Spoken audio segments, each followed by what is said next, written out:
السلام علیکم ورحمۃ اللہ وبرکاتہ۔ الحمد للہ رب العالمین والصلاة والسلام علی رسولہ الامین وعلی آلہ واصحابہ اجمعین ومن تبعہم بإحسان الی یوم الدین، اما بعد۔ رب اشرح لی صدری ویسر لی امری واحلل عقدۃ من لسانی یفقہوا قولی۔ عن ابی نجیح العرباض بن ساریۃ رضی اللہ عنہ قال: وعظنا رسول اللہ صلی اللہ علیہ وسلم موعظۃ وجلت منها القلوب وذرفت منها العیون فقلنا یا رسول اللہ کأنها موعظۃ مودع فأوصنا قال: اوصیکم بتقوى اللہ عز وجل والسمع والطاعة وإن تأمر علیکم عبد حبشی فإنه من يعش منکم فسيرى اختلافا كثيرا فعليكم بسنتي وسنة الخلفاء الراشدين المهديين تمسكوا بها وعزوا عليها بالنواجذ وإياكم ومحدثات الأمور فإن كل محدثة بدعة وكل بدعة ضلالة رواه أبو داود والترمذي وقال حديث حسن صحيح۔ ترجمہ: عرباض بن ساریہ رضی اللہ عنہ کا بیان ہے کہ ایک بار رسول اللہ صلی اللہ علیہ وسلم نے ہمیں ایسا بلیغ وعظ فرمایا جس سے دل دہل گئے اور آنکھیں بہہ پڑیں۔ ہم نے کہا: اے اللہ کے رسول صلی اللہ علیہ وسلم، گویا یہ رخصت کرنے والے کا وعظ ہے، پس آپ صلی اللہ علیہ وسلم ہمیں وصیت کیجیے۔ آپ صلی اللہ علیہ وسلم نے فرمایا: میں تمہیں اللہ سے ڈرنے کی وصیت کرتا ہوں اور سننے اور ماننے کی، اگرچہ کوئی حبشی غلام تم پر امیر بن جائے۔ تم میں سے جو کوئی میرے بعد زندہ رہے گا تو وہ بہت سارے اختلافات دیکھے گا۔ اس وقت تم میری سنت اور ہدایت یافتہ خلفائے راشدین کی سنت کو لازم پکڑ لینا، اسے مضبوطی سے تھام لینا اور اسے داڑھوں سے خوب جکڑ لینا، اور اپنے آپ کو نئی ایجاد کردہ باتوں سے دور رکھنا، کیونکہ ہر ایجاد کی ہوئی بات بدعت ہے اور ہر بدعت گمراہی ہے۔ ابو داؤد و ترمذی اور امام ترمذی نے کہا ہے کہ یہ حدیث صحیح ہے۔ عزیز طالبات و معزز سامعین و سامعات، اس حدیث کے راوی عرباض بن ساریہ کا تعلق قبیلہ بنو سلیم سے ہے اور ان کی کنیت ابو نجیح ہے۔ آپ کا شمار اصحاب صفہ میں، یعنی اللہ کے رسول صلی اللہ علیہ وسلم کے وہ صحابہ جو مسجد نبوی میں بیٹھ کر کے اللہ کے نبی سے دین سیکھا کرتے تھے، ان صحابہ میں آپ کا شمار ہوتا ہے۔ بعد میں آپ ہمس میں چلے گئے اور وہیں رہنے لگے تھے اور سن 75 ہجری میں آپ کی وفات ہوئی۔ تو عزیز طالبات، اس حدیث میں عرباض بن ساریہ رضی اللہ تعالی عنہ روایت کرتے ہیں کہ ایک بار رسول اللہ صلی اللہ علیہ وسلم نے ہمیں ایسا بلیغ واعظ فرمایا جس سے دل دہل گئے اور آنکھیں بہہ پڑیں۔ تو دیکھیے، ایک مومن کا دل نرم ہوتا ہے جب اس کے سامنے اللہ تعالیٰ کا ذکر ہوتا ہے، جنت دوزخ کا ذکر کرتے ہیں، اور کبھی اللہ کے عذاب کا ذکر ہوتا ہے یا کچھ نصیحت یا اس کو وصیت کی جاتی ہے، تو اس کے نرم دل کی وجہ سے مومن کی آنکھیں بہہ پڑتے ہیں۔ تو صحابہ کرام بھی جب کبھی حضور صلی اللہ علیہ وسلم ایسا ذکر کرتے صحابہ کرام رضی اللہ تعالیٰ عنہ اجمعین کے درمیان، تو صحابہ کرام رونے لگ جاتے۔ تو یہی بات یہاں فرما رہے ہیں کہ حضور صلی اللہ علیہ وسلم کی وصیت سن کر کے ہمارے دل دہل گئے اور ہماری آنکھیں بہہ پڑے۔ تو یہ مومن ہی ہوتا ہے، مومن کا دل جس میں خشوع و خضوع ہوتا ہے، یعنی عاجزی اور انکساری ہوتی ہے۔ مومن کا دل سخت نہیں ہوتا، جیسے قرآن مجید میں سورہ انفال میں اللہ تعالیٰ ارشاد فرماتے ہیں: الذین اذا ذکر اللہ وجلت قلوبہم، وہ لوگ جب ان کے سامنے اللہ کا ذکر کیا جاتا ہے تو ان کے دل کانپ اٹھتے ہیں۔ تو مومن کا دل نرم ہو جاتا ہے۔ دل کیسے نرم ہوتا ہے؟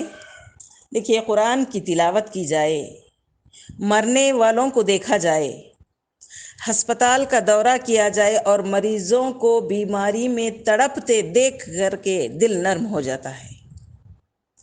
اللہ کے نبی کریم صلی اللہ علیہ وسلم کے پاس ایک صحابی آئے، بولے، اے اللہ کے رسول صلی اللہ علیہ وسلم، میرا دل بڑا سخت ہے۔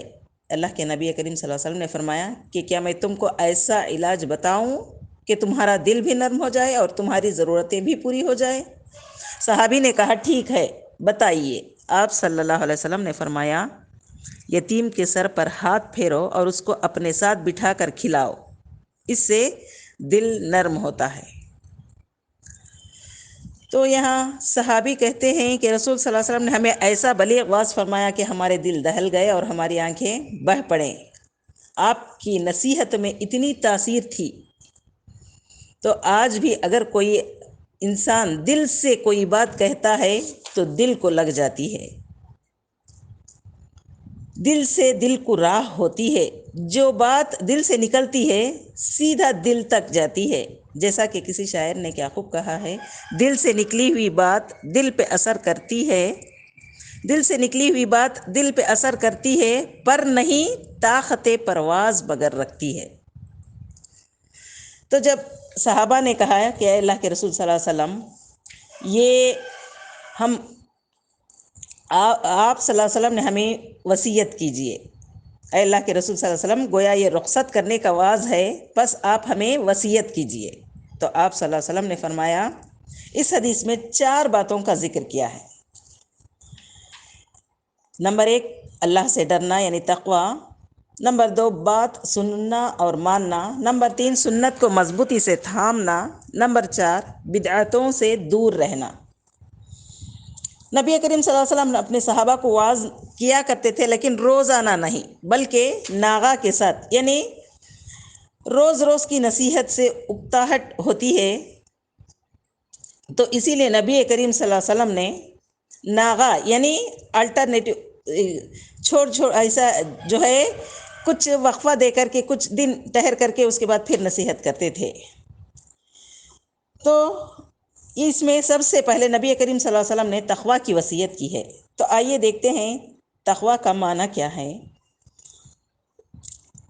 تقوی کے بارے میں اللہ تعالیٰ سورہ نساء آیت نمبر 131 میں فرماتے ہیں، وَلَقَدْ وَصَّيْنَا الَّذِينَ أُوتُوا الْكِتَابَ مِنْ قَبْلِكُمْ وَإِيَّاكُمْ أَنِ اتَّقُوا اللَّهَ، اور واقعی ہم نے ان لوگوں کو جو تم سے پہلے کتاب دیے گئے تھے اور تم کو بھی یہی حکم دیتے ہیں کہ اللہ سے ڈرتے رہو۔ تقوی کا معنی ہے طاعت اللہ، یعنی اللہ تعالیٰ کی بندگی۔ اللہ تعالیٰ نے جن باتوں کے کرنے کا حکم دیا ہے اسے بجا لائیں، اور جن باتوں سے اللہ تعالیٰ نے روکا ہے ان باتوں سے رک جائیں۔ تقوی کی ایک اور تعریف یہ ہے کہ ان تعبد اللہ علی نور من اللہ، اللہ تعالیٰ نے جو نور آپ کو عطا کیا ہے اس کی روشنی میں اللہ تعالیٰ کی عبادت کریں، ترجو ثواب اللہ، اللہ کی ثواب کی امید کرتے ہوئے، اللہ کی اطاعت، بندگی، اللہ کا حکم ماننا اور حرام سے بچنا، مگر کیسے؟ علم اور بصیرت کے ساتھ۔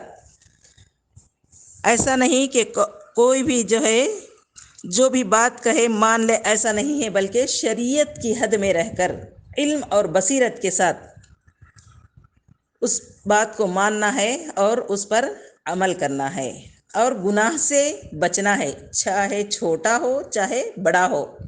جیسے کہا جاتا ہے کہ رتی ہو یا ہتی، گناہ کو ہرگز کبھی بھی چھوٹا مت سمجھنا ہے، بلکہ اس سے چھوٹے گناہ سے بھی بچنا ہے۔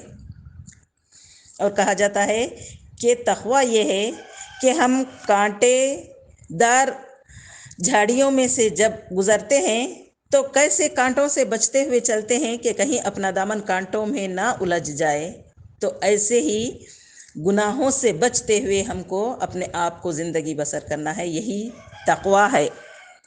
دوسری بات، اس حدیث میں اللہ کے رسول صلی اللہ علیہ وسلم فرماتے ہیں سننا اور ماننا، یعنی جو ہمارا امیر ہے نبی کریم صلی اللہ علیہ وسلم اس حدیث میں فرماتے ہیں کہ اگر حبشی غلام بھی آپ پر امیر بن جائے تو تم اس کی بات مانو۔ تو رسول اکرم صلی اللہ علیہ وسلم نے اس حدیث میں دو چیزوں کو جوڑا ہے، دیکھیے، تقویٰ اور امیر کی اطاعت۔ جس کے اندر تقویٰ ہوگا وہ امیر کی مانے گا، جس کے اندر تقویٰ نہیں وہ الگ گروپ بنائے گا۔ تو اگر وہ شریعت کے خلاف امیر حکم دے تو نہیں ماننا ہے،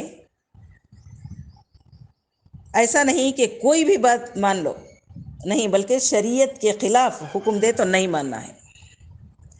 اللہ کے رسول صلی اللہ علیہ وسلم آگے فرما رہے ہیں کہ تم میں سے کچھ صحابہ لمبی عمر پائیں گے، یعنی اس وقت جو صحابہ موجود تھے آپ کے درمیان، ان سے نبی کریم صلی اللہ علیہ وسلم فرما رہے ہیں کہ تم دیکھو گے کہ اگر تم کچھ لوگ لمبی عمر پائیں گے اور عقیدے میں، عمل میں اختلاف دیکھو گے، منہج میں اختلاف دیکھو گے، اور ایسا ہی ہوا۔ جو صحابہ زندہ رہے انہوں نے بڑے بڑے فتنے دیکھے، بڑے اختلافات دیکھے، ان کے وہم و گمان میں بھی نہیں تھا جو وہ دیکھ رہے تھے۔ عبداللہ بن مسعود رضی اللہ تعالیٰ عنہ نے دیکھا کہ کچھ لوگ حلقہ بنائے بیٹھے ہیں مسجد میں، سب کے سامنے کنکر ہیں اور وہ اس کو گنتے ہوئے ذکر کر رہے ہیں۔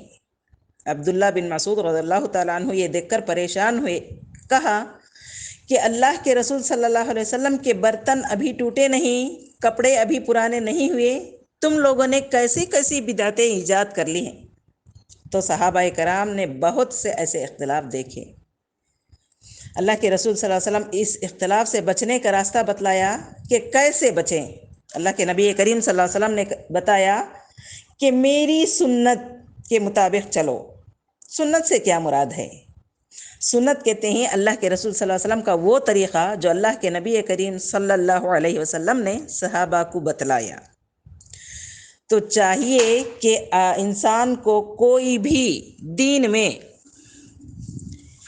بدعت کو ایجاد نہ کرے، اللہ کے رسول صلی اللہ علیہ وسلم کے طریقے کو، اور نبی کریم صلی اللہ علیہ وسلم نے فرمایا میرے طریقے کو، اور میرے اس کے بعد خلفائے راشدین، یعنی خلفائے راشدین کس کو بولتے ہیں؟ یہ 4 خلیفہ ہیں، ابو بکر رضی اللہ تعالیٰ عنہ، عمر رضی اللہ تعالیٰ عنہ، عثمان رضی اللہ تعالیٰ عنہ، اور علی رضی اللہ تعالیٰ عنہ۔ تو یہ ان کے خلافت کو خلفائے راشدین کہا گیا ہے۔ تو رسول صلی اللہ علیہ وسلم فرما رہے ہیں کہ میری سنت اور ہدایت یافتہ خلفائے راشدین، یعنی ان 4 خلفاء کی سنت کو لازم پکڑ لینا، اسے مضبوطی سے تھام لینا، یعنی اسے داڑھوں سے خوب جکڑ لینا۔ یعنی ہم جب کوئی سخت چیز ہوتی ہے تو ہم داڑھوں سے کیا ہے اس کو پکڑ لیتے ہیں، تو اسی طرح نبی کریم صلی اللہ علیہ وسلم نے فرمایا کہ اس کو، میری سنت کو مضبوطی سے پکڑ لو۔ تو آگے نبی کریم صلی اللہ علیہ وسلم فرماتے ہیں جیسے بھی حالات ہوں، کیا ہے، سنت ہی پر عمل کرنا ہے، جیسا کہ صحابہ کرام نے کیا۔ ان کو کتنی مشکلیں آئیں، مکہ کے لوگ کتنا ستائے، مگر وہ لوگ نبی کریم صلی اللہ علیہ وسلم کے بتائے ہوئے راستے کو ہرگز نہیں چھوڑا، اپنا جان مال سب قربان کیے، مگر نبی کریم صلی اللہ علیہ وسلم کی سنت کو نہیں چھوڑے۔ تو آگے نبی کریم صلی اللہ علیہ وسلم فرماتے ہیں دین میں نئی ایجاد کردہ باتوں سے دور رکھنا، کیونکہ ہر ایجاد کی دین میں جو بھی بات نئی ایجاد کی ہوئی ہے وہ کیا ہے، بدعت ہے، اور ہر بدعت کیا ہے، گمراہی کی طرف لے جاتی ہے، وہ سیدھا راستہ کی طرف نہیں لے جاتی۔ نبی کریم صلی اللہ علیہ وسلم فرماتے ہیں کہ خبردار، تم سے پہلے اہل کتاب 72 فرقوں میں تقسیم ہو گئے، اور یہ ملت عنقریب 73 یعنی 70 پر 3 فرقوں میں تقسیم ہو گئی، سب جہنم میں جائیں گے، صرف ایک جنت میں جائے گی، اور وہ جماعت ہے۔ تو آج جس طریقے پر میں ہوں اور میرے صحابہ ہیں، اس طریقہ کو اختیار کرنے والی جماعت نجات یافتہ ہوگی۔ تو نبی کریم صلی اللہ علیہ وسلم نے اور آپ کے خلفائے راشدین کی سنت کو مضبوطی کے ساتھ تھامنا اتحاد کا راستہ اور اختلاف سے حفاظت کا ذریعہ بتایا ہے۔ صرف مضبوطی سے تھامنا نہیں بلکہ خوب مضبوطی سے تھامنا۔ تو نبی کریم صلی اللہ علیہ وسلم اس حدیث میں ہم کو بدعتوں سے بچنے کی تنبیہ کی ہے۔ تو یہ تھی الحمدللہ اس حدیث کی تشریح۔ اللہ تعالیٰ سے دعا کرتے ہیں کہ اللہ تعالیٰ ہم تمام کو نبی کریم صلی اللہ علیہ وسلم کے بتائے ہوئے راستے پر چلنے اور بدعتوں سے بچنے کی توفیق عطا فرمائے۔ آمین ثم آمین۔ وآخر دعوانا ان الحمد للہ رب العالمین۔ السلام علیکم ورحمۃ اللہ وبرکاتہ۔